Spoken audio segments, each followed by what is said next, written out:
Turkish coffee সৌদিতে most favourite coffee হচ্ছে Turkish coffee একটা, ফ্রান্স কফি একটা।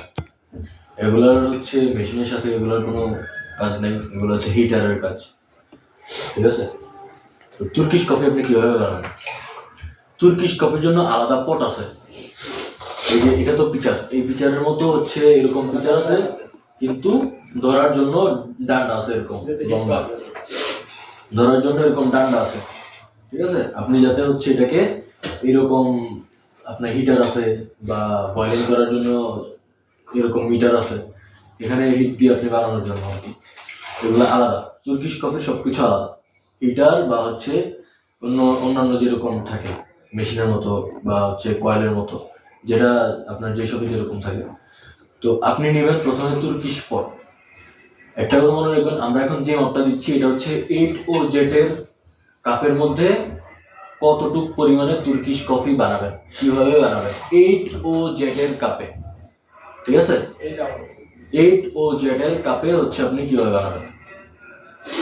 পট নেবেন, পটের মধ্যে পানি নেবেন 150 ml, 150 ml কাপে পানি নেবেন, মানে 150 ml, ঠিক আছে? বা 150 থেকে 160, যদি আপনার 150 বরাবর না নিতে পারেন, 150 থেকে 160 এর মধ্যে আপনি পানি নেবেন, গরম পানি, হট ওয়াটার।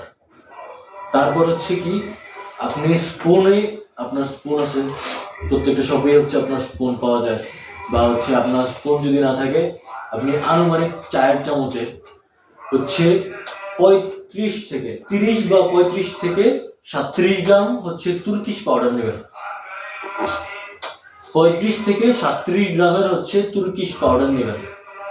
এটা আপনি যেভাবে আপনার মাপতে সুবিধা হয়, আপনি যদি ছোট 30 গ্রামের হচ্ছে আছে, ছোট ছোট স্পুন আছে, 30 গ্রামের স্পুন, এগুলো দিয়ে 1 চামচ নিয়ে তারপরে একটু ঢেলে দিলেন, বা হচ্ছে চায়ের চামচ দিয়ে হচ্ছে 4 চামচ অনুযায়ী 35 গ্রাম আপনি মেপে নেবেন। মেপে এটাকে বয়েলিংয়ে দেবেন, মানে আপনার হিটারের মধ্যে বসাবেন।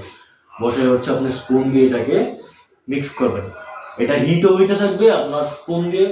এটার ডিগ্রি কিন্তু, টেম্পারেচার কিন্তু মিনিমাম 160 উপরে হয়ে যায়। হ্যাঁ, তুর্কিশ কফির ইয়া কিন্তু 60-65 না, 160 থেকে 165 মধ্যে হয়ে যায় মিনিমাম, মানে সর্বনিম্ন 145 থাকে এটা হিট। এটাকে হচ্ছে আপনি মিক্স করবেন, মিক্সিং।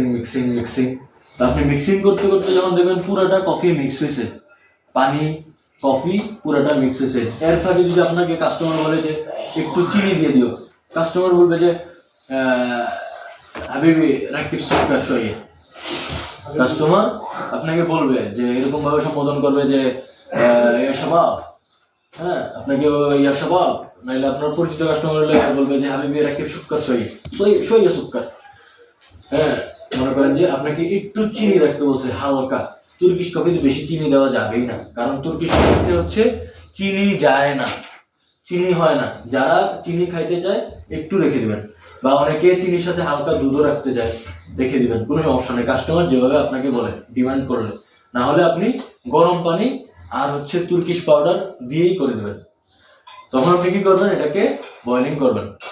এটা যখন আপনি চামচ দিয়ে লাড়তে থাকবেন, এটা নিচে দিয়ে বয়লিং হচ্ছে, আপনি উপর দিয়ে চামচ দিয়ে নাড়া দিচ্ছেন, এটা পুরোটা মিক্স হয়ে গেছে। মিক্স হওয়ার পরে দেখবেন যে একটু পরেই এটা আস্তে আস্তে আস্তে আস্তে এটা পাক উঠতেছে, বয়লিং হয়ে এটা উপরে উঠতেছে। যখন দেখবেন এটা উপরে উঠতেছে, বেশি উঠে গেছে, একটু বাকি আছে, আপনি এটাকে আস্তে করে হিটার থেকে নামাই দিবেন। 3 থেকে 4 সেকেন্ডের মধ্যেই দেখবেন এটা আস্তে করে আবার আগের জায়গাতে চলে গেছে, আবার হিটারে দিবেন। নামাবেন প্রথমবার, হিটার নামানোর পরে যখন এটা আবার স্লো হয়ে যাবে, যখন দুধ যেমনি হচ্ছে উপরের দিকে উঠে যায়, এটাও ঠিক আছে উপরের দিকে উঠে যাবে, তখন এটাকে আবার নামাই দিবেন, আবার আগের জায়গাতে চলে যাবে। আপনার এই হাতে আবার কাপটাও আপনি রেডি রেখেন, যেই কাপে আপনি ডেলিভারি দেবেন। আবার এটাকে আপনি হিটারে দিবেন। হিটারে দেওয়ার পরে যখন দেখবেন আবার এটা উপরে উঠতেছে, আবার পাগড়ে উপরে উঠতেছে, অর্ধেকটা আপনি ঢেলে দিবেন, অর্ধেকটা ঢাললে সুবিধা হবে কি, তুর্কিশ কফির যে ফোমটা আছে, তুর্কিশ কফির মেইন হচ্ছে ফোমটা যদি আপনার ভালো না আসে, আপনি বুঝবেন যে আপনার তুর্কিশ কফি হয় নাই মানে হয় নাই। আপনি অর্ধেকটা ঢেলে দিবেন, তাতে আপনার ফোমটা স্ট্রং আসবে, ফোমটা ভালো আসবে। তখন অর্ধেকটা ঢালার পরে আবার যেই বাকিটা আছে এই বাকিটা আবার বয়লিং এ দেবেন। বয়লিং এ দেওয়ার পরে দেখবেন যে বাকিটা আছে এইটাও আস্তে আস্তে আবার উপরে উঠতেছে। বেশি হওয়ার দরকার নেই, হালকা একটু উপরে উঠতেছে, সুন্দর মতো পুরোটা ঢেলে কাস্টমারকে সার্ভ করে দিবেন।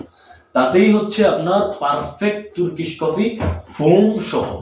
ঠিক আছে, আর কোনো প্রবলেম আছে?